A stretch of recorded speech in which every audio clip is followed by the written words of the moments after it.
നല്ലോണം തോന്നുന്നുണ്ട്.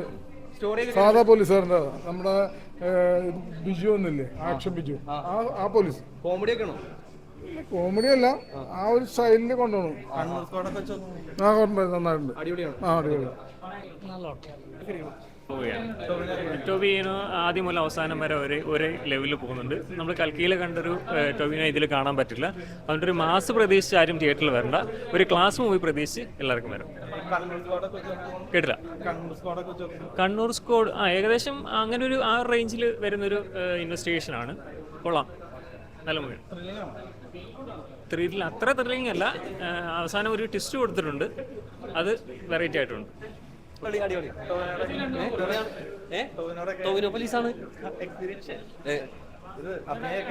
അഭിനയമൊക്കെ ചുമ്മാ നല്ല ഡീസൻറ്റ് ത്രില്ലറാണ്.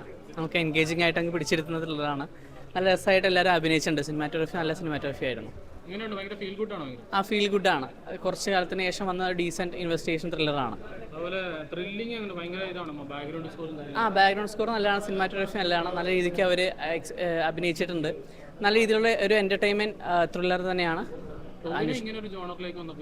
അല്ല, ടോവിനോൻ്റെ പലതരത്തിലുള്ള എൻ്റർടൈനിങ് സാധനങ്ങൾ നമ്മൾ കണ്ടിട്ടുണ്ട്. ഇൻവെസ്റ്റിഗേഷൻ പലതരത്തിലുള്ള കണ്ടിട്ടുണ്ട്. പക്ഷേ ഒന്നുകൂടി വ്യത്യസ്തമുള്ള റിയലിസ്റ്റിക് എൻ്റർടൈനിങ് ആയുള്ള ത്രില്ലിംഗ് ആയിട്ടൊരു മൂവി ആയിരുന്നു.